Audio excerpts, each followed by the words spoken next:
Nunca imaginé que el sonido más cruel del mundo no fuera la sirena de una ambulancia rasgando la tranquila noche de Coyoacán, ni el zumbido rítmico y espeluznante del respirador que salía del pecho escuálido de mi esposa. No, el sonido más cruel del mundo era la voz de mi hijo mayor, Roberto. Estaba parado justo ahí, en medio de la fría sala de urgencias del Hospital Médica Sur, ese lugar donde cada hora de estancia se traga el salario mensual de un obrero promedio. Roberto no miraba a su madre. Sus ojos, calculadores y afilados, estaban pegados a su Rolex Submariner en la muñeca izquierda, mientras su mano derecha deslizaba rápidamente sobre la pantalla de su iPhone último modelo. El olor a loción Tom Ford, que emanaba de su traje hecho a medida, opacaba el olor a alcohol medicinal, creando un contraste ridículo y nauseabundo. Se aclaró la garganta, no por emoción, sino para llamar mi atención. «Papá», llamó, con un tono que carecía del más mínimo temblor de un hijo frente al umbral de la vida y la muerte de su madre. «¿Todavía tienes el número del tío Martínez de Planificación Urbana? Márcale ahorita mismo, por favor. Necesito que me hagas ese paro». Levanté mis viejos ojos, nublados por la falta de sueño, para mirarlo. Pensé que había escuchado mal.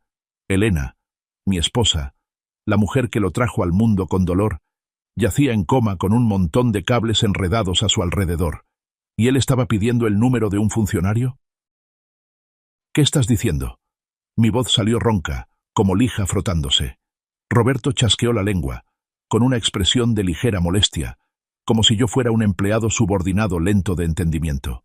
Dijo que el permiso de construcción para el proyecto de las Torres Gemelas en Santa Fe estaba atorado en la aprobación final. «El tío Martínez es quien más te respeta, papá. Si tú le dices, queda listo de volada». Señalé hacia la cama del hospital, con mi dedo temblando incontrolablemente, diciéndole que su madre estaba ahí, que se nos podía ir en cualquier momento.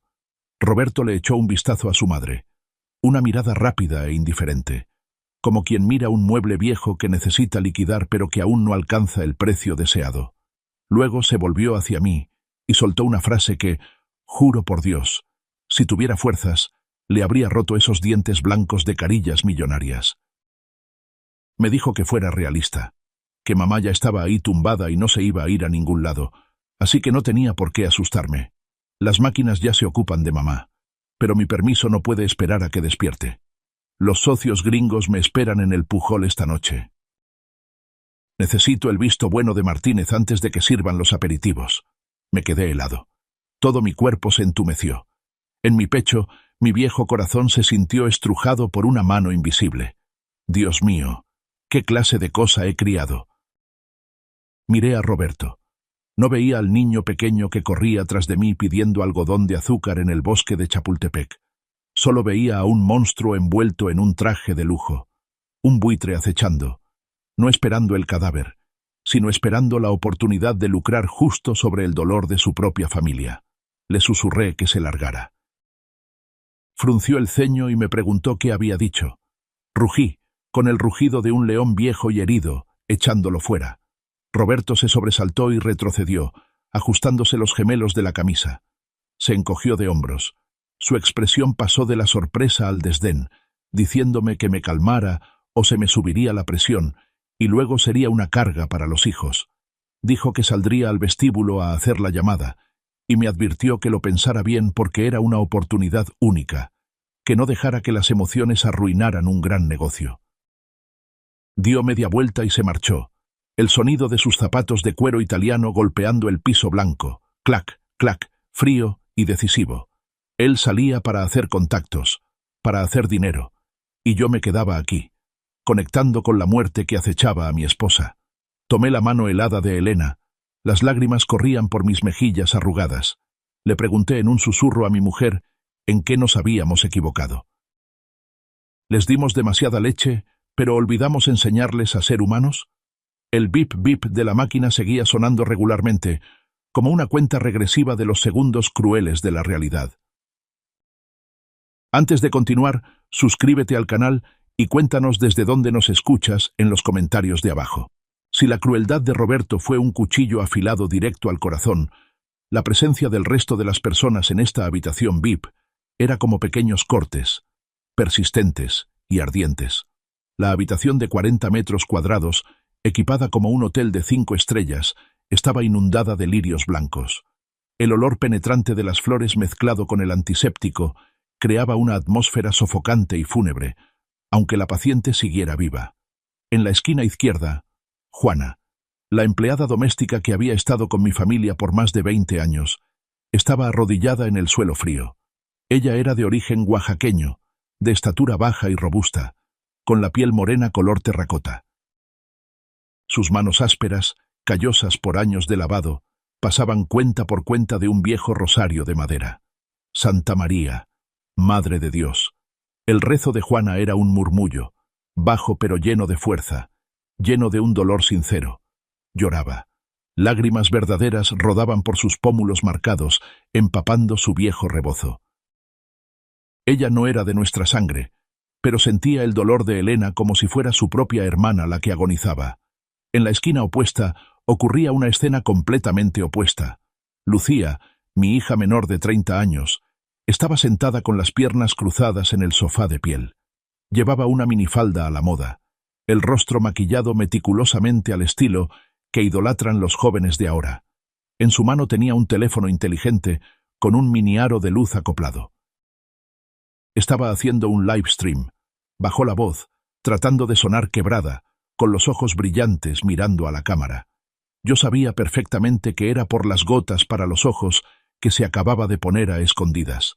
Le decía a todos que hoy era el día más triste de su vida, que su amada mami estaba muy débil, que los médicos decían que la situación era crítica. Pedía a todos que se unieran en oración por su madre.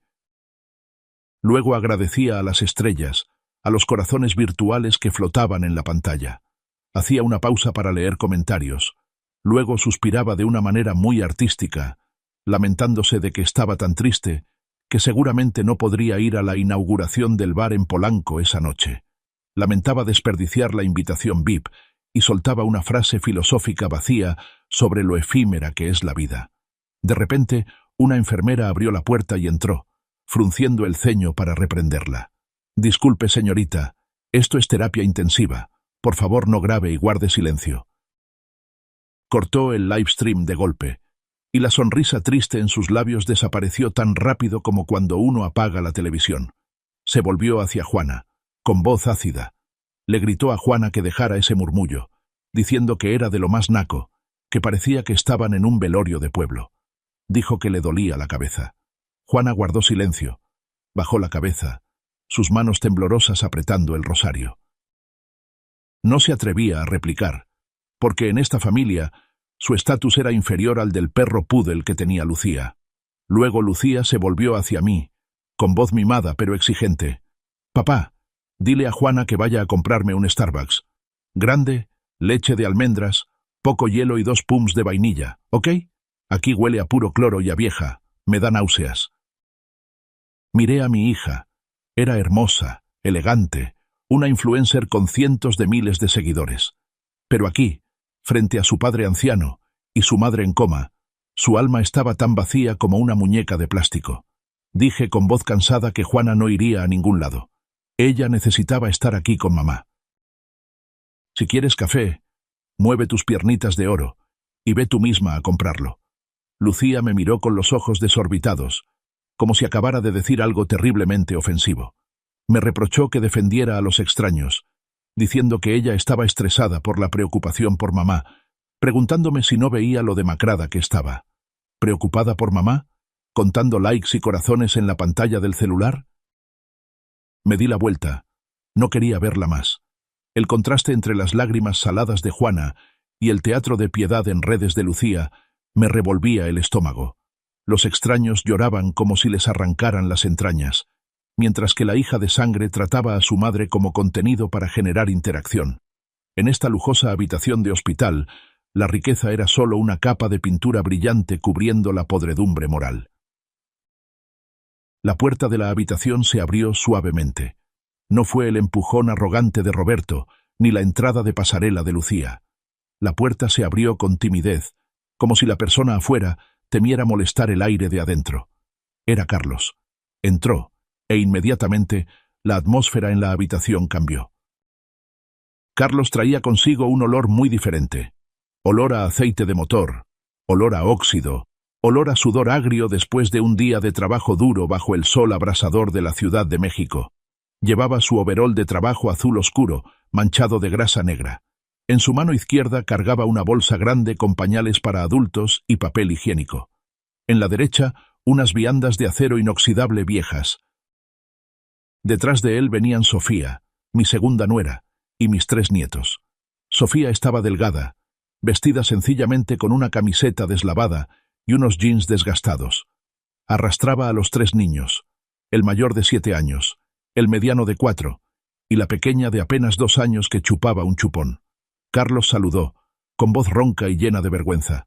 Se disculpó por llegar tarde, explicando que su Nissan Tsuru del 98 había vuelto a fallar. El radiador hirvió justo en el periférico, y tuvo que esperar a que el motor se enfriara para atreverse a seguir. Roberto ya había regresado a la habitación después de su llamada. Arrugó la nariz, sacó un pañuelo de seda del bolsillo de su saco para cubrirse la nariz y la boca, y luego agitó la mano en el aire como espantando un enjambre de moscas. Gimió a través del pañuelo, diciéndole a Carlos que la próxima vez por favor se bañara antes de arrastrar su cuerpo hasta aquí. Le recordó que esto era el Hospital Médica Sur, no un taller mecánico de mala muerte en Iztapalapa. Se quejó de que el olor a grasa se le iba a pegar a su traje caro. Carlos se puso rojo, bajó la mirada hacia sus botas de seguridad llenas de tierra. Se disculpó entre dientes, diciendo que por la prisa, al escuchar que mamá había entrado a urgencias, salió corriendo del taller sin tiempo de cambiarse. Lucía hizo una mueca de asco, sin apartar los ojos de la pantalla donde editaba fotos. Sarcásticamente dijo que para haber salido corriendo se tardó 3 horas. Dijo que andando en esa carcacha un día se iba a quedar tirado para siempre, que papá le había dicho 1000 veces que cambiara de coche pero que le dolía el codo gastar. Intervine para detenerlos, sintiendo lástima por mi segundo hijo. De los 3, Carlos era el menos afortunado económicamente. No tenía la mente para los negocios como Roberto, ni la apariencia para ganar dinero como Lucía. Solo tenía unas manos de mecánico experto y una resignación que daba pena. Sofía se acercó tímidamente y puso las viandas sobre la mesa. Dijo que había preparado un poco de atole y unos tamales de pollo que le gustaban a mamá. Aunque sabía que mamá no podía comer aún, los trajo por si despertaba para que tuviera algo caliente en el estómago, o para que Juana y yo comiéramos algo para recuperar fuerzas. Roberto soltó una risa burlona. Se mofó de su cuñada diciendo que esto no era un picnic en la Alameda. Dijo que mamá estaba con respirador, que cómo demonios iba a comer esa masa de maíz llena de manteca, y criticó esa mentalidad de pueblo. Sofía palideció y retrocedió para esconderse tras la espalda de su marido. Carlos apretó la mano de su esposa y luego sacó del bolsillo de su pantalón un sobre arrugado, con algunas manchas de aceite negro. Se acercó a mí, entregándome el sobre con ambas manos. Dijo que ahí había 2000 pesos. Era lo que un cliente le acababa de pagar por arreglar una transmisión hoy. Me lo daba para ayudar con los gastos del hospital de mamá. Sabía que esa cantidad no era nada comparada con los costos de aquí, pero era todo lo que tenía en ese momento.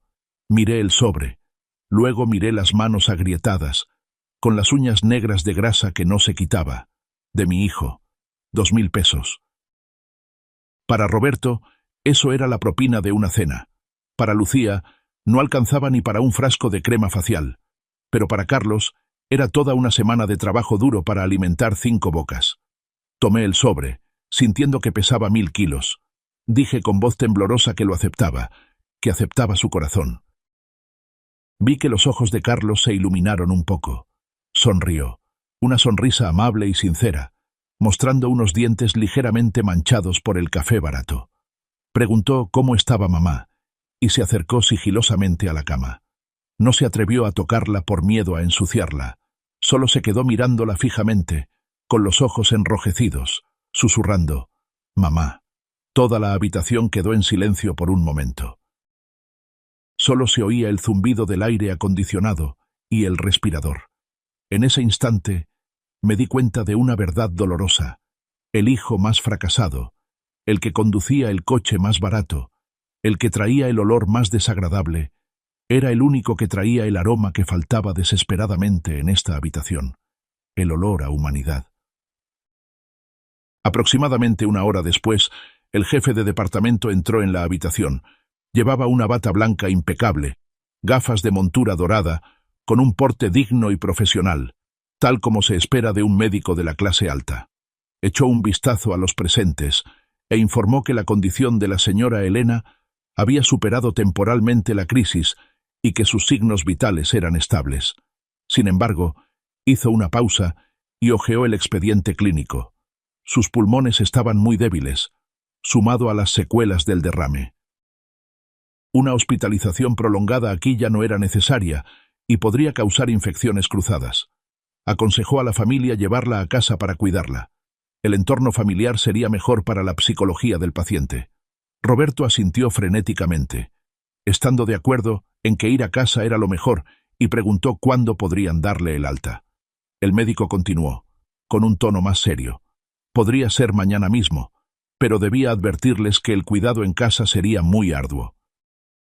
La paciente necesitaba a alguien de guardia 24/7 para aspirar flemas cada 2 horas, girarla para evitar llagas y monitorear el oxígeno constantemente. Se necesitaba a una persona con gran fortaleza física y paciencia, o enfermeras profesionales. El aire en la habitación se congeló de repente. 24/7, aspirar flemas, girar el cuerpo. Esas palabras cayeron como rocas en un lago tranquilo, revelando los monstruos que se escondían en el fondo. Roberto se aclaró la garganta primero, con una rapidez sospechosa. Dijo que llevarla a casa era correcto, pero que su casa estaba en Lomas de Chapultepec, una zona exclusiva, y la seguridad ahí era muy estricta. Las ambulancias o enfermeras entrando y saliendo constantemente molestarían a la administración y a los vecinos. Se quejarían por afectar la imagen del vecindario. Además, su esposa, Jessica, sufría de trastorno de ansiedad y le tenía pánico al olor a enfermedad y a los equipos médicos. Llevar a mamá ahí podría causarle una depresión y sería una desgracia para toda la casa. Las excusas sonaban tan lógicas, tan elegantes. Miedo al qué dirán de los vecinos, miedo a que la esposa se deprima. Lucía no esperó a que su hermano terminara para saltar, retorciéndose como si le hubieran echado limón en una herida. Dijo que ni lo soñaran. Su departamento en la Roma era un estudio diminuto. Si metían a mamá, ¿dónde dormiría ella? ¿Acaso quieren que mamá duerma sobre mi tocador? Además, la próxima semana tenía programado un viaje a Tulum para el cumpleaños de su grupo de mejores amigos. Los boletos ya estaban comprados, el hotel pagado. No podía cancelar, o sea, imposible. Al terminar, ambos se giraron hacia mí, y luego, al unísono, dirigieron sus miradas hacia la esquina de la habitación, donde Carlos estaba de pie, encogido. Entendí esa mirada. Era la mirada de los cazadores acorralando a su presa contra la pared. Era la complicidad cruel de los egoístas. Carlos preguntó en voz baja, mencionando que mi casa en Coyoacán era muy grande. Mentí diciendo que mi casa estaba arreglando las tuberías, llena de polvo, que mamá no podía volver ahí. En realidad, quería ver cómo reaccionarían mis hijos. Quería ponerlos a prueba por última vez, aunque en el fondo ya sabía que el resultado sería humillante. El silencio reinó. Juana seguía arrodillada rezando. Sabía que su posición no le permitía opinar. La papa caliente de la responsabilidad llamada mamá estaba siendo pateada de un hijo a otro. Roberto temía ensuciar su casa. Lucía temía perderse la diversión. Y finalmente, la bola rodó hasta los pies del que no tenía derecho a negarse. Roberto se acercó y le dio una palmada fuerte en el hombro a Carlos. Una palmada de patrón a su sirviente leal, no de un hermano mayor a uno menor. La voz de Roberto se volvió empalagosamente dulce, sonando como vendedor de seguros multinivel. Dijo que lo había pensado bien y que solo la casa de Carlos era la opción más lógica. Carlos protestó desconcertado, diciendo que su casa en el edificio viejo era muy pequeña. Son 60 metros cuadrados para 5 personas, hermano. ¿Dónde va a caber mamá? Además, mis 3 hijos son muy traviesos. Hacen mucho ruido. Me da miedo que mamá no descanse. Lucía intervino, agitando la mano. Dijo que si era pequeño, mejor, más acogedor. El ruido da alegría a la casa, capaz y mamá despierta más rápido. Además, echó un vistazo a la ropa manchada de Carlos y dijo que de todas formas él estaba con poco trabajo en el taller, ¿no? Tienes mucho tiempo libre. Tú y tu mujer cuidan a mamá, y todos ganamos. Poco trabajo. Esa palabra se clavó directo en el orgullo de Carlos. Bajó la cabeza, retorciéndose las manos. Roberto soltó el golpe final. Propuso que Carlos se llevara a mamá. Juana iría a ayudar durante el día. Pero las noches y los fines de semana se encargarían Carlos y su esposa. Él y Lucía patrocinarían los gastos. Tómalo como un trabajo extra. Cada mes te transferiré 3.000 pesos. Sofía, la esposa de Carlos, estaba a punto de abrir la boca. Vi pánico en sus ojos. 3.000 pesos. Esa cantidad no alcanzaba ni para comprar pañales y gasas para mamá en una semana, mucho menos para el esfuerzo de desvelarse aspirando flemas y limpiando. Era un insulto, una limosna barata. Pero Carlos apretó fuerte la mano de su esposa, deteniéndola. Levantó la vista hacia mí, con esa mirada resignada familiar de un hijo que nunca ha sido el favorito. Me pidió mi opinión. Miré profundamente a los ojos de Carlos. Quería gritarle que no aceptara, que mandara al diablo a sus hermanos. Pero guardé silencio. Necesitaba que este teatro llegara a su fin. Necesitaba ver qué tan profundo era el fondo de esta miseria. Le dije que él decidiera, que yo ya estaba viejo, y seguiría lo que dijeran mis hijos. Carlos suspiró, un suspiro pesado, aceptando su destino. Aceptó llevarse a sus padres. Dijo que la casa era pequeña, no tenía aire acondicionado como la de Roberto, pero que harían lo posible. Donde comen 2, comen 3.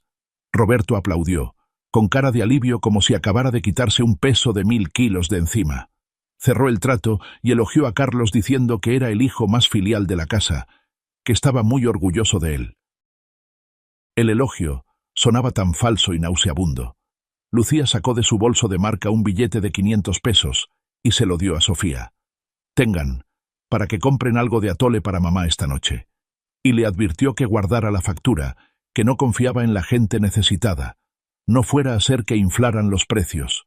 Dijo que las cuentas claras conservan la amistad. Sofía tomó el billete, con la cara ardiendo de vergüenza. Agradeció en un susurro. Miré la escena con el corazón doliéndome como si me echaran sal.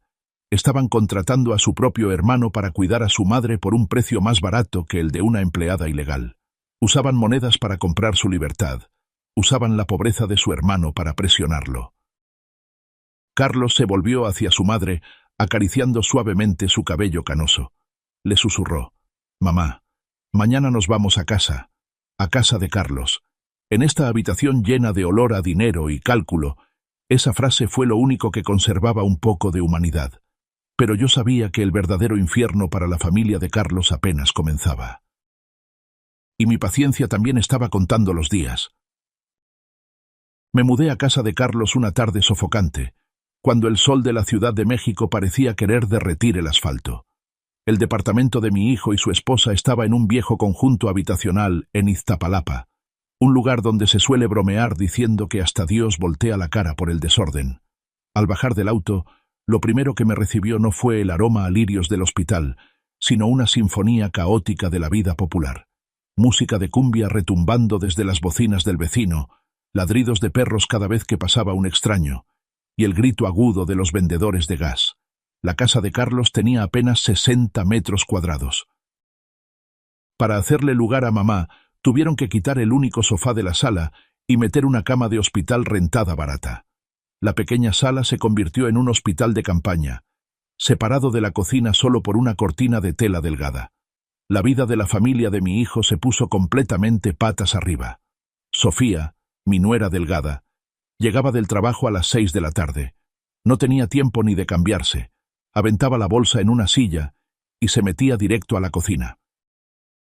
El olor a cebolla frita se mezclaba con el tomate de la sopa de fideo, tratando de opacar el olor a alcohol y antiséptico.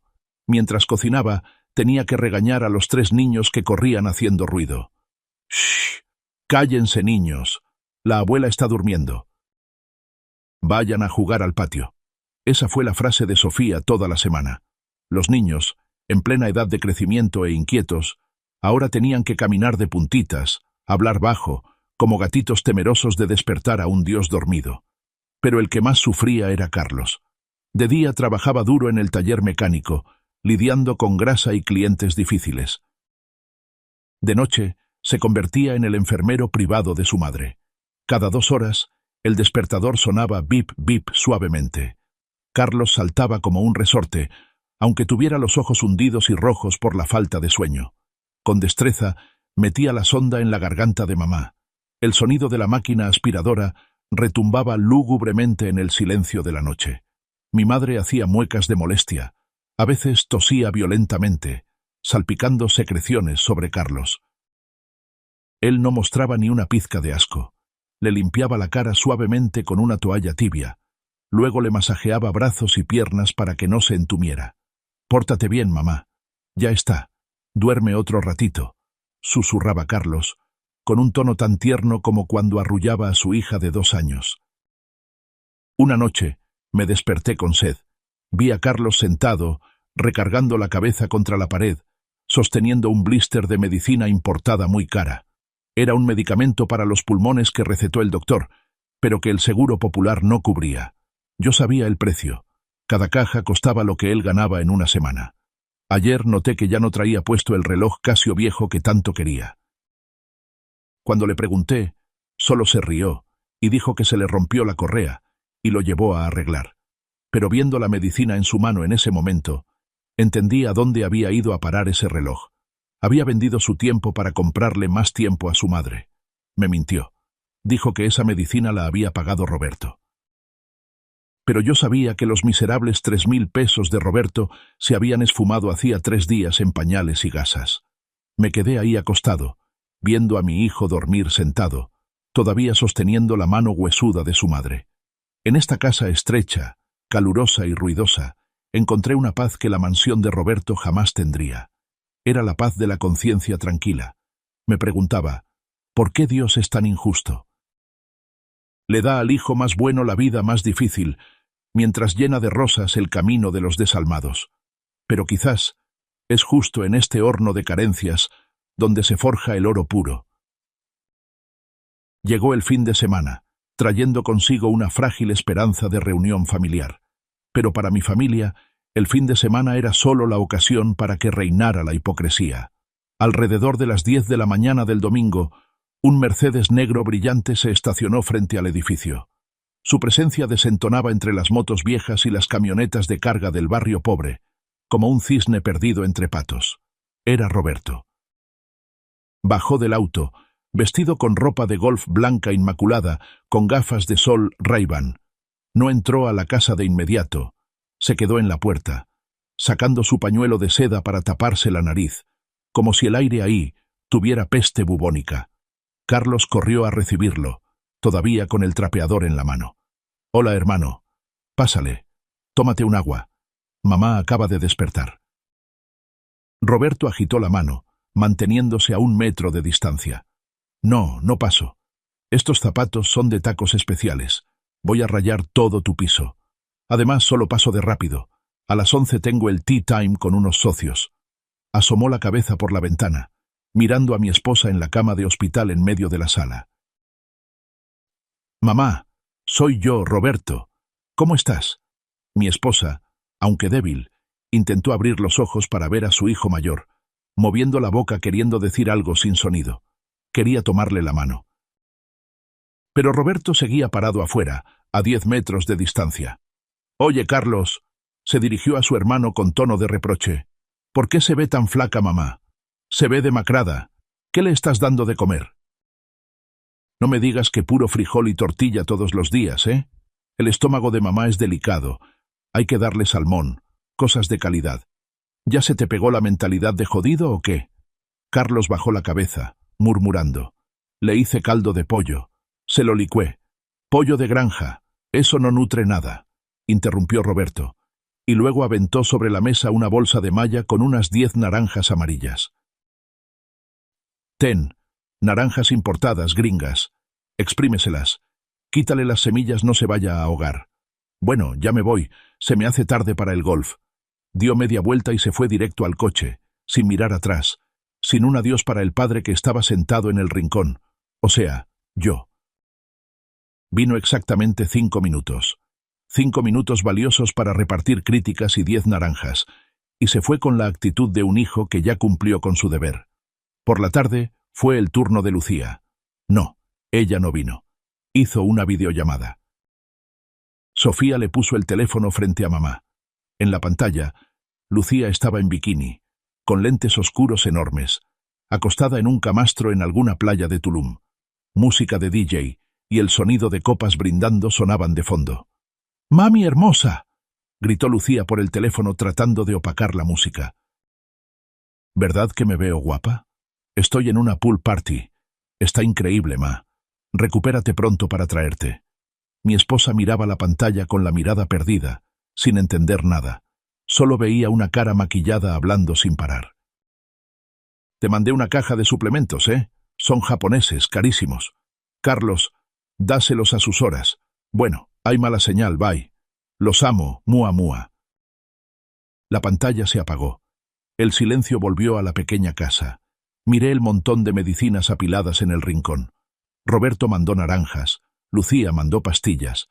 Mandaron todo lo que el dinero puede comprar, excepto lo único que su madre necesitaba, que le tomaran la mano. Una pregunta amable, un poco de tiempo real. Creen que el dinero es la medicina mágica que cura todas las heridas, incluso la soledad de la vejez, pero se equivocan. Su dinero es tan frío como sus propios corazones. Carlos fue en silencio a exprimir las naranjas para su madre. Sofía siguió dándole la papilla. Yo me quedé ahí, viendo a mis 2 hijos pobres cuidando afanosamente a su madre, y sentí una amargura profunda. Los hijos buitres habían volado a buscar carne fresca, dejando el nido roto para que los gorriones pobres cargaran con todo. Julio en la Ciudad de México es el mes de las lluvias repentinas y violentas, esas tormentas que caen a cántaros, lavando el polvo de la ciudad, pero también exponiendo la crueldad de la pobreza. Esa noche llovió como nunca. Los truenos retumbaban como si quisieran rasgar el cielo negro. El viento silbaba por las rendijas de las ventanas, haciendo vibrar los vidrios delgados del viejo departamento. Yo estaba dormitando cuando escuché un ruido extraño. Plic, plic, plic. Al principio era leve, luego se volvió rápido. Me levanté de un salto y miré hacia la sala. Carlos y Sofía corrían de un lado a otro desesperados. Había goteras. Agua de lluvia negra goteaba desde el techo agrietado, ploc, ploc, justo al borde de la cama de mamá. «¡Viejo, trae la cubeta rápido!», gritó Sofía, con la voz quebrada por el pánico. «El agua le va a caer al respirador de mamá». Carlos agarró unas cubetas de plástico y las puso bajo las goteras. El sonido del agua cayendo en el plástico, lop, lop, se mezclaba con los truenos de afuera creando una sinfonía caótica. Pero las goteras aumentaban. Una gota helada cayó justo en la frente de mi esposa, haciéndola gemir suavemente del susto. Carlos no lo dudó. Se lanzó y cubrió con su propio cuerpo la cabecera de la cama. Se quedó ahí, con los brazos abiertos, recibiendo en su espalda las gotas de agua sucia que se filtraban del techo podrido. «Sofía, trae la lona de la moto, córrele», ordenó Carlos. Entre los dos forcejearon para estirar la lona de plástico sobre la cama, amarrándola a los barrotes de la ventana y al mueble de la tele para hacer un techo temporal. El agua se acumulaba en la lona, pesada. Después de luchar un rato, finalmente mi madre estuvo segura y seca, pero la casa estaba empapada. Carlos estaba hecho una sopa, temblando de frío. Sofía se sentó en el suelo y rompió a llorar desconsoladamente. Su llanto era opacado por la lluvia, pero yo lo escuchaba clarito. «Ay, viejo, ¿por qué tenemos tanta mala suerte?», sollozó Sofía. «Se supone que el dinero para arreglar el techo la semana pasada no debiste gastarlo en la máquina de oxígeno para mamá. Y ahora mira, la casa se cae a pedazos, los niños sufriendo». Carlos se sentó junto a su esposa y la abrazó. «Perdóname», dijo Carlos con la voz nudos. «Sé que es difícil, mi amor. Pero a mamá le faltaba el aire. No podía no comprar la máquina. Mientras haya vida, hay esperanza. Ya no llores. Mañana que pare la lluvia me subo a echarle cemento». Mañana, ¿con qué dinero compras cemento? No hemos pagado la colegiatura del niño. La maestra ya me dijo 2 veces. Sofía recargó la cabeza en el hombro de su marido. Voy a meterme de Uber o Rappi en las noches. No te preocupes. Estoy fuerte. Yo estaba escondido tras la puerta de la recámara, apretando el marco hasta que me dolieron las uñas. Se me salieron las lágrimas, calientes y saladas. Veía a mi hijo, el hijo bueno que estaba cargando el mundo sobre sus hombros. Aceptó mojarse y helarse para que su madre estuviera seca. Aceptó vender su trabajo barato para que su madre tuviera cada aliento de oxígeno. Mientras tanto, yo, su padre, tenía una fortuna de millones de pesos, incluyendo la casona en Coyoacán y ahorros secretos. Me había guardado ese dinero con la estúpida idea de probar a mis hijos, de darles una lección de independencia.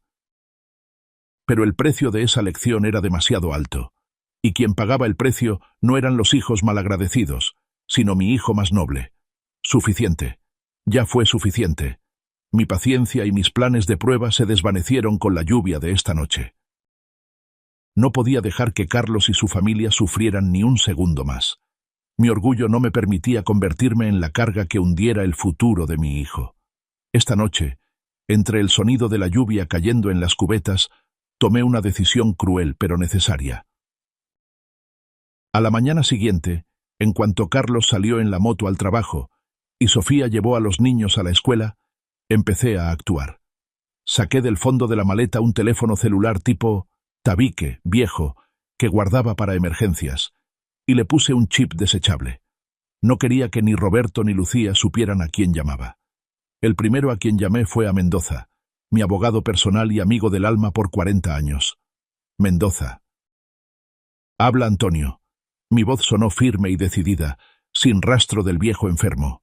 ¿Antonio? ¿Qué pasa? La voz de mi viejo amigo sonaba sorprendida. ¿Estás en casa de tu hijo, el de en medio? Escúchame bien, Mendoza. Necesito que hagas algo ahorita mismo. Vende la casa de Coyoacán. Hubo un silencio al otro lado de la línea. ¿Vender la casa? ¿La casa familiar? ¿Lo pensaste bien, Antonio? Ese es el lugar que pensabas dejarle a... Véndela. Interrumpí fríamente. Véndela ya. No necesito el precio más alto del mercado. Necesito liquidez inmediata. Véndela un 10% abajo, o 15%, no me importa. Pero quiero el efectivo, o cheque de caja, en mis manos en 3 días. Pero, ¿por qué la prisa? ¿Te metiste en problemas con la maña? No, me metí en problemas con mi propia sangre, hazlo.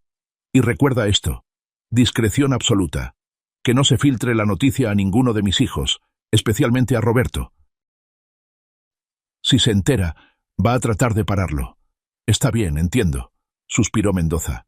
Prepararé los papeles. En la tarde paso a que me firmes el poder.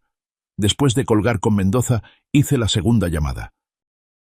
Esta vez, me temblaba un poco la mano, no de miedo, sino por la emoción, ante la puerta de la libertad que estaba por abrirse.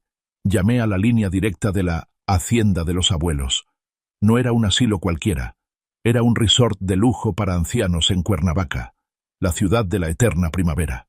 Había investigado sobre este lugar hacía tiempo.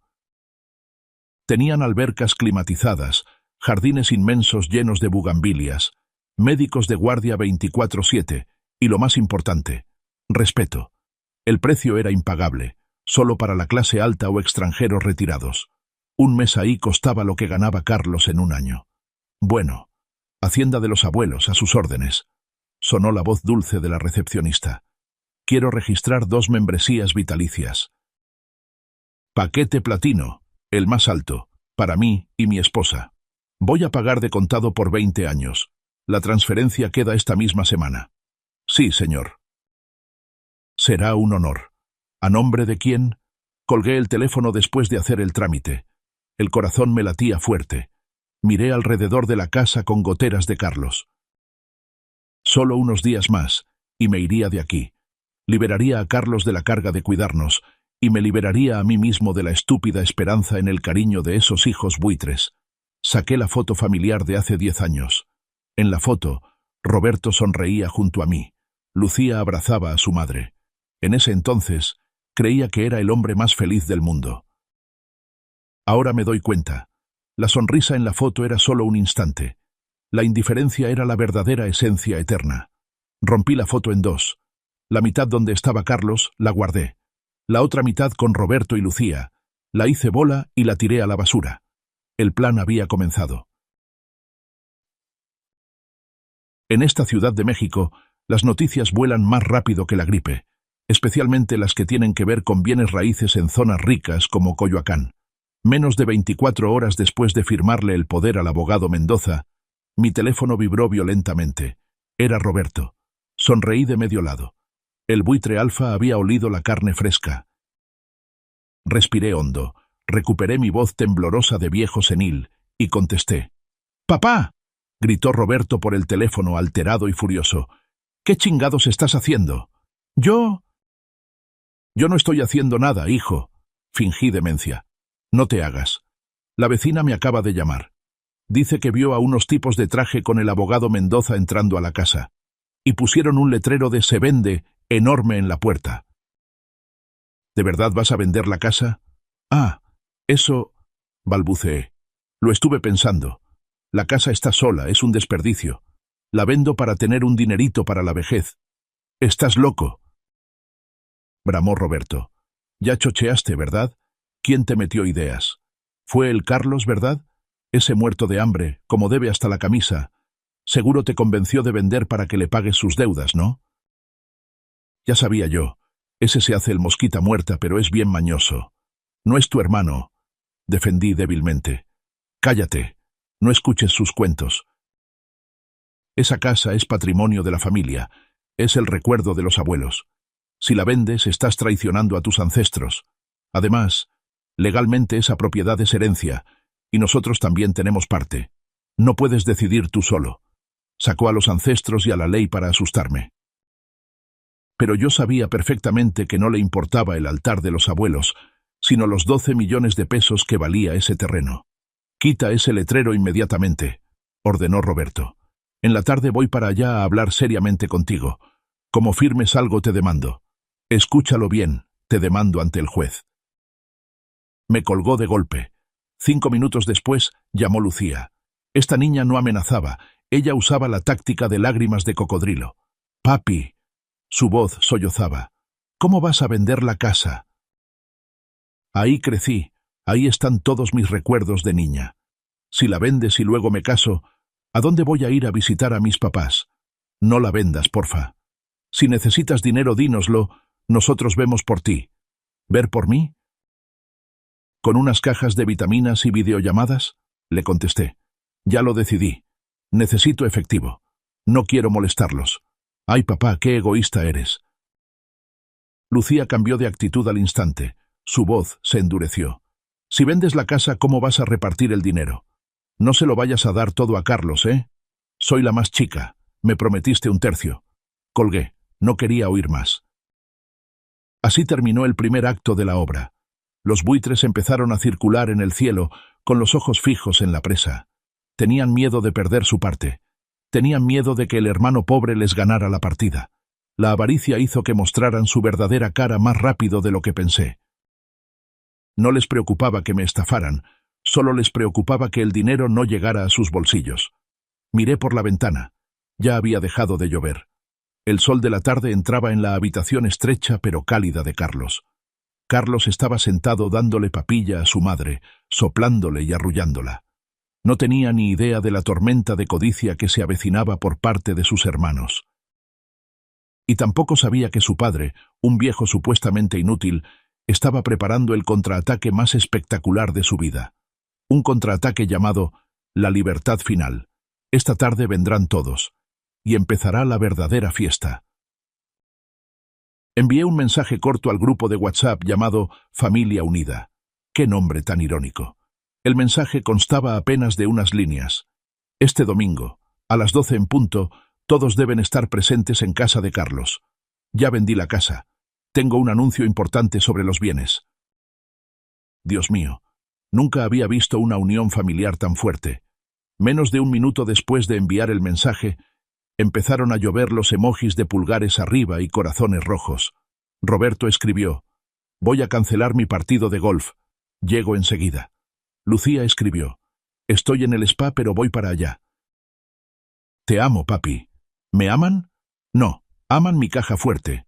Ese domingo, el pequeño y estrecho departamento de Carlos se convirtió de repente en un estacionamiento de lujo. El Mercedes de Roberto y el Audi rojo chillón de Lucía ocuparon todo el pasillo común de la unidad habitacional, haciendo que los vecinos se asomaran con miradas de curiosidad mezclada con envidia. Esta vez, Roberto no vino solo. Trajo a Jessica, su esposa de la alta sociedad, y a un tipo de traje gris y lentes de armazón dorado que cargaba un maletín de piel. Era su abogado personal. Claramente, no venía a una comida familiar, sino a una negociación comercial. La casa de 60 metros cuadrados de Carlos parecía a punto de explotar. El olor a perfumes caros de Lucía y Jessica se impregnaba en el aire, opacando el aroma de los tamales que Sofía se había levantado a las 4 de la mañana a preparar. Jessica, mi nuera mayor, se dignó por primera vez a poner su trasero de oro en las viejas sillas de madera de casa de Carlos. Miró a su alrededor, sin poder ocultar el desprecio al ver las paredes descarapeladas y el montón de juguetes de plástico barato de los niños. Puso un pañuelo de papel en la silla antes de sentarse, luego se volvió hacia mí con una sonrisa industrial. «Suegro, supe que vendió la casa de Coyoacán». «Felicidades. En estos tiempos tener esa liquidez es una hazaña. Le dieron buen precio, ¿verdad?» Bebí un sorbo de té caliente. No respondí, solo asentí levemente. Carlos y Sofía corrían de un lado a otro como meseros. Sacaron platos de tamales humeantes y vasos de agua de Jamaica bien fría y roja. Carlos invitó a sus hermanos a comer, pero Roberto solo agitó la mano. «Bueno, vamos al grano. No es hora de comer», dijo, con los ojos pegados al maletín del abogado. El ambiente en la habitación estaba tenso como cuerda de violín a punto de romperse. Mi madre seguía ahí detrás de la cortina, inmóvil en un sueño intermitente, totalmente ajena a que, al otro lado de esa tela delgada, sus hijos de sangre estaban afilando los cuchillos para descuartizar su fortuna. Roberto se puso de pie, con tanta naturalidad como si fuera el juez de este tribunal. Hizo una señal al abogado para que abriera el maletín, sacando un altero de papeles y una tableta. «Papá», empezó Roberto, con voz solemne, «sé que vendiste la casa. Según mi información del mercado, nuestra casona en Coyoacán tiene un valor aproximado de 12 millones de pesos». «Ah, una cifra nada despreciable». Hizo una pausa, mirando a todos para ver sus reacciones. Lucía tragó saliva ruidosamente. Sus ojos brillaban como faros de coche. Carlos seguía con la cabeza baja, palmeando la espalda de su hija menor que se había quedado dormida. Como mis padres ya son mayores, y su mente podría no estar tan lúcida para administrar una suma tan grande, yo, como primogénito y experto en finanzas, pido permiso para proponer la siguiente distribución. Tecleó en la tableta. Yo me quedaré con 6 millones de pesos. Ese dinero lo voy a invertir en el proyecto de departamentos de lujo en Santa Fe. De las ganancias mensuales sacaré para los gastos y medicinas de mis papás. Así el dinero genera dinero, nunca se acaba. Lucía saltó de su asiento. ¿Estás loco? ¿Tú te quedas con 6 millones? ¿Y a mí cuánto me toca? Roberto respondió con calma. Tú te llevas 3 millones. Eso es suficiente para que te compres un depa decente o inviertas en ese spa que tanto quieres. Es más que generoso. ¿Y los otros 3 millones? Preguntó Lucía acorralándolo. Roberto se giró para mirar a Carlos con una mirada de limosna. Y Carlos, en teoría, no le tocaría nada. Pero por ser hermanos, y descontando todo lo que ha vivido a costillas de mis papás estos años, calculo darle 1 millón de pesos. Con eso le alcanza para pagar todas sus deudas y arreglar su carcacha. Los 2 millones restantes se quedan como fondo de riesgo administrado por mí. ¿Qué? ¿1 millón? Gritó Lucía. ¿Por qué tanto para él? Si él no aportó nada. Carlos levantó la vista en ese momento. Su rostro estaba rojo, sus labios temblaban queriendo decir algo, pero se detuvo. Estaba acostumbrado. Acostumbrado a ser subestimado. Acostumbrado a ser tratado como un marginado en su propia familia. Yo permanecí inmóvil, apretando mi bastón de roble. Miré a mis hijos. Estaban repartiéndose mis bienes estando yo ahí sentado, vivito y coleando. No me preguntaron qué quería yo. No preguntaron qué necesitaba su madre. Solo les importaban los números. Roberto se volvió hacia mí, con cara de triunfo. ¿Qué opinas, papá? Mi plan es muy lógico y científico, ¿verdad? Ahora danos el dinero, o haz la transferencia a mi cuenta. Mi abogado ya tiene listo el poder notarial. Empujó el papel hacia mí, junto con una pluma fuente carísima. Fírmale, papá. Rápido que tengo una junta. Miré el papel blanco lleno de letra chiquita legal, y luego la pluma dorada y chillona.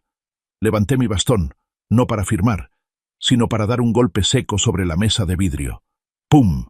El sonido estruendoso hizo que todos en la sala saltaran del susto. El nieto que dormía se despertó llorando a gritos. Sofía corrió a sacarlo al balcón. ¡Silencio!, gruñí, y la autoridad de padre, de jefe de familia, regresó de golpe. ¿Quién les dio permiso de repartir mi dinero? ¿Quién te dio permiso a ti, Roberto, de decidir sobre el sudor y las lágrimas de toda mi vida? Roberto se quedó pasmado. Pues vendiste la casa, el dinero se tiene que repartir entre los hijos. Es la ley de la herencia. La ley de la herencia solo aplica cuando me muera, grité. Y ahorita sigo vivo. Sigo aquí sentado viendo toda su avaricia asquerosa.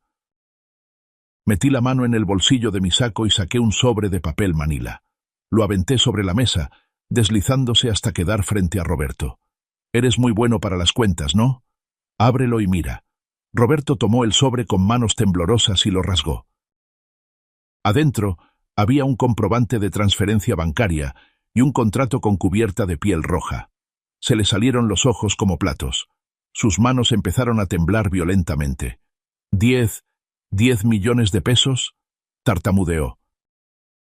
Papá, ¿transferiste 10 millones de pesos a la hacienda de los abuelos? ¿Qué demonios es esto? Me recargué en el respaldo de la silla, sonriendo. La sonrisa más aliviada que había tenido en años. Es el asilo más exclusivo de México. Compré el paquete platino vitalicio para mí y para tu madre. Los 10 millones de pesos se pagaron ayer por la mañana. No reembolsables. La habitación se quedó en un silencio sepulcral. Lucía tenía la boca abierta hasta el suelo. Se le cayó el celular de la mano. El abogado de Roberto se ajustó los lentes, mirándome con asombro. Ahí tendré una suite privada con vista a la alberca, de 60 metros cuadrados, del tamaño de toda esta casa de Carlos. Tendré médico privado las 24 horas. Alguien que me masajee los pies todos los días. Chef a la carta. Viviré como un rey hasta mi último suspiro. Miré directo a los ojos de Roberto, enfatizando cada palabra. Vendí la casa, pero no la vendí para repartirles a ustedes. La vendí para comprar mi libertad y mi dignidad. El silencio se rompió con el grito histérico de Roberto. Se levantó de un salto, tirando el plato de tamales al suelo. «¡Estás loco! ¡Estás rematadamente loco, papá! ¿10 millones de pesos? ¿Quemaste 10 millones en ese asilo de mierda?» Se jalaba el pelo, caminando de un lado a otro como animal herido. ¿Sabes cuánto hubiera generado esos 10 millones invertidos en mi proyecto? ¿Sabes la falta de capital que tengo? ¿Cómo puedes ser tan egoísta? Tiras el dinero por la ventana para que lo disfruten extraños, mientras tu hijo se mata trabajando por cada peso.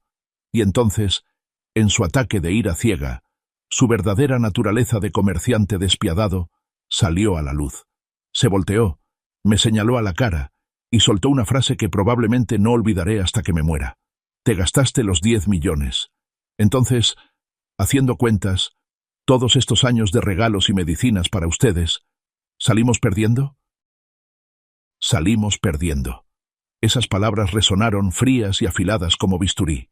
Veía el cuidado de sus padres como una inversión, y ahora que sabía que no recuperaría el capital, lo llamaba pérdida.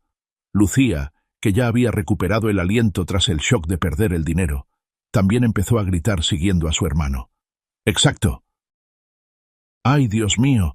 De haber sabido ni gasto en mandarles tantas vitaminas. Dinero tirado a la basura. Lo que hiciste es un fraude, papá. Eres un egoísta». Necesitaba esos 3 millones para abrir mi spa. ¿Ahora de dónde saco dinero? Me mataste, papá.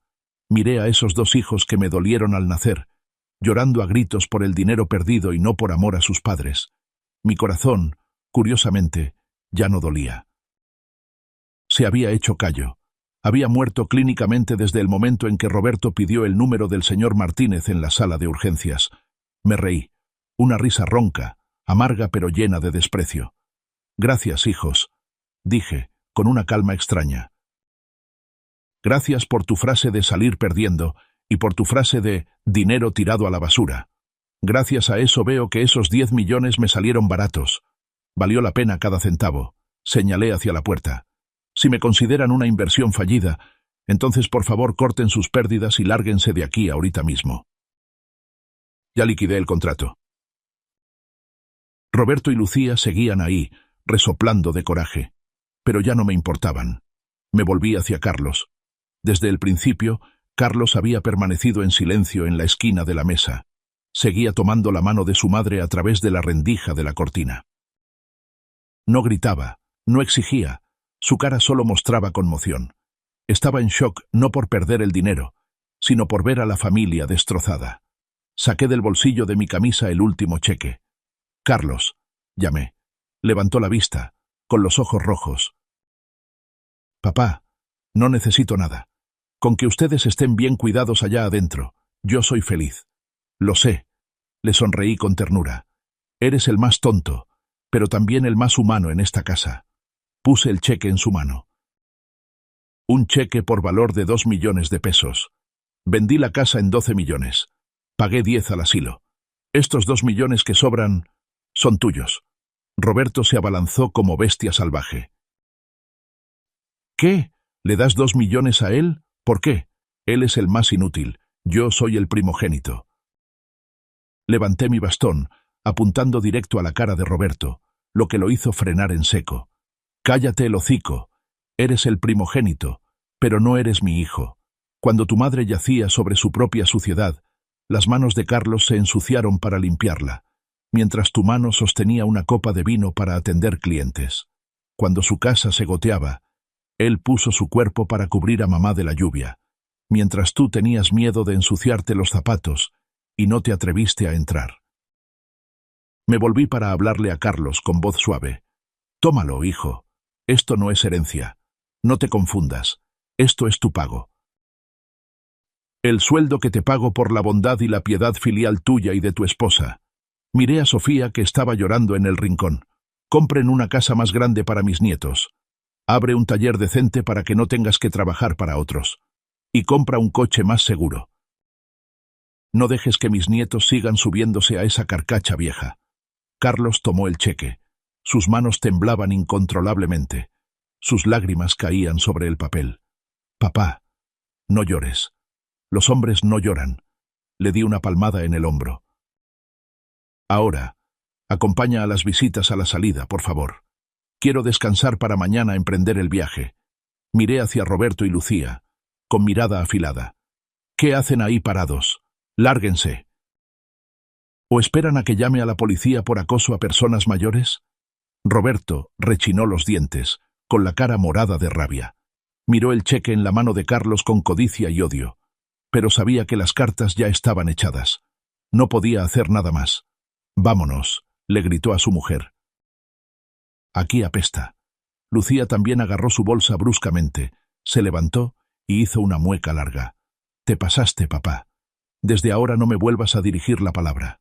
Sonreí, cerrando los ojos. «Eso es exactamente lo que más deseo, hijita». El sonido de los tacones y los zapatos de cuero golpeando el piso se alejó. La puerta se cerró de un portazo. El aire en la habitación de pronto se sintió ligero. El olor a perfume falso se disipó, dejando solo el aroma de los tamales y el olor a libertad. La puerta del departamento apenas se había cerrado, pero la tragicomedia aún no terminaba.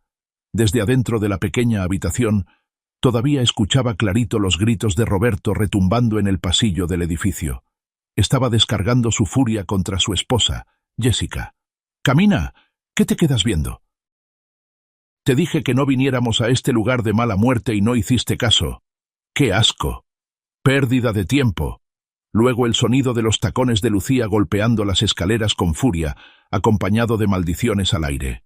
«Viejo decrépito», dándole el dinero a los extraños. «A ver quién le paga el funeral cuando se muera». Yo seguía sentado en la vieja silla de madera, bebiendo un sorbo de té ya frío, pero sentía una calidez extraña en el corazón. Sus maldiciones, en este momento, sonaban más dulces que cualquier sinfonía, porque eran la prueba de que yo había ganado. Había extirpado el tumor de la avaricia que había echado raíces en esta familia por demasiado tiempo.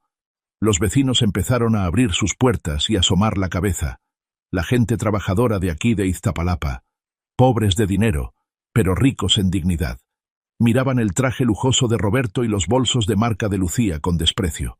Murmuraban entre ellos: «Cría cuervos y te sacarán los ojos. No cuidan a sus padres viejos, nada más vienen a ver qué sacan». Alguien incluso escupió al suelo cuando el Mercedes de Roberto aceleró y salió disparado, dejando una nube de polvo y humo. Dentro de la casa, el silencio regresó. Carlos seguía con el cheque en la mano, clavado en su lugar como estatua. Sofía estaba sentada en el suelo, llorando con la cara entre las manos. «Papá», tartamudeó Carlos, «2 millones de pesos. No me atrevo a aceptarlo. Es demasiado dinero». Me apoyé en el bastón para levantarme y fui hacia mi hijo.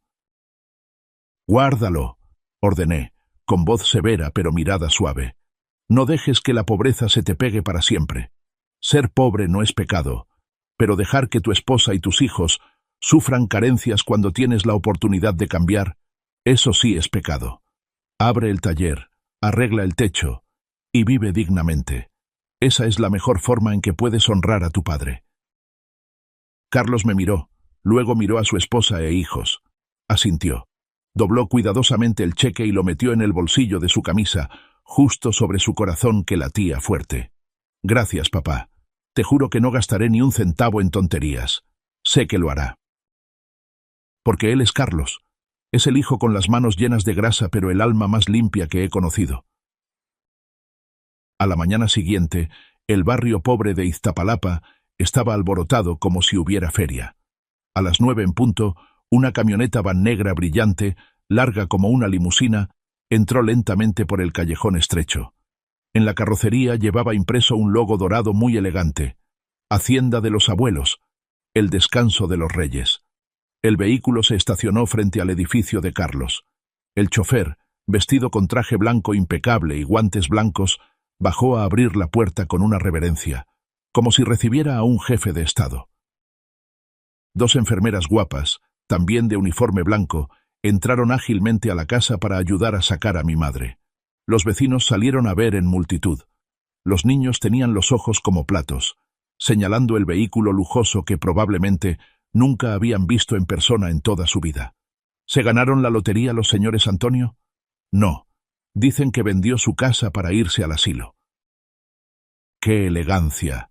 Yo vestía mi mejor traje, me peiné las canas y me puse mi sombrero. Juana, la fiel empleada, me ayudó a salir.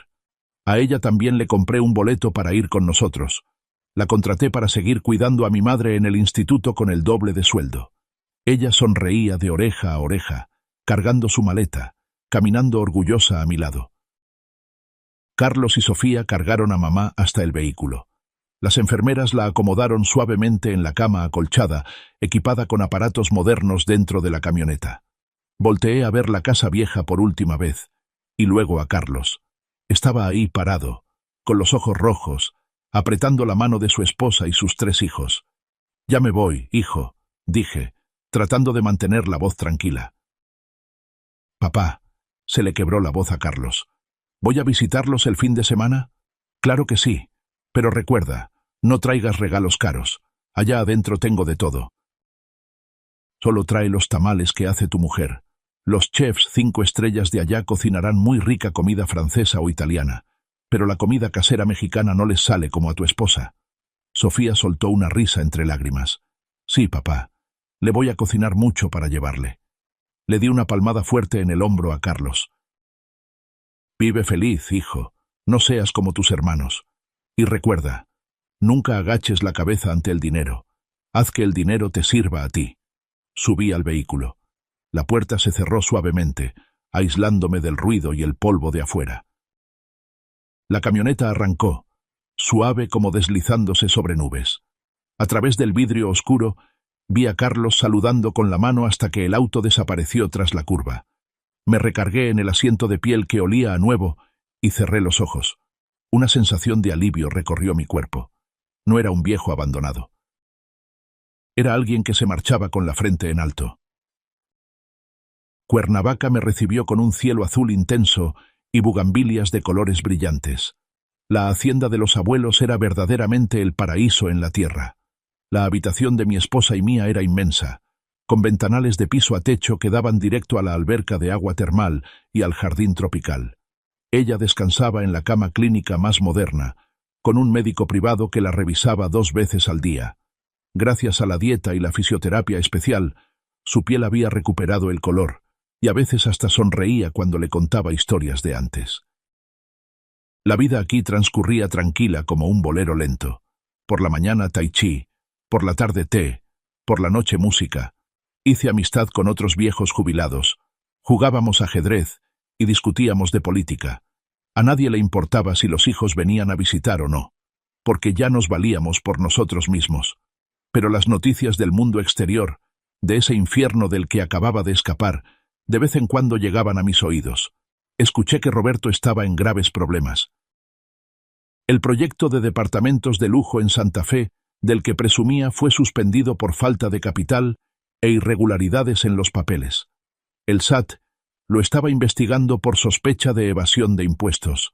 Sin los 6 millones de pesos de la venta de mi casa con los que contaba, andaba corriendo por todos lados pidiendo préstamos urgentes con intereses altísimos para tapar el agujero. La semana pasada me llamó. Vi el nombre hijo mayor en la pantalla y mi corazón permaneció indiferente. «Papá». Su voz sonaba distorsionada, sin rastro de la arrogancia de antes. «Ayúdame, por favor. Necesito urgente 2 millones de pesos. ¿No puedes sacar algo del dinero del asilo para prestarme? Te juro que te pago el doble de intereses». Bebí un sorbo de té de manzanilla y respondí claramente. «Qué lástima, hijo. La cláusula del contrato dice, no reembolsable. Ya pagué todo. Ahora no tengo efectivo. Solo tengo paz». «Ah, y la paz no se puede cambiar por dinero para pagar tus deudas». Colgué y bloqueé su número.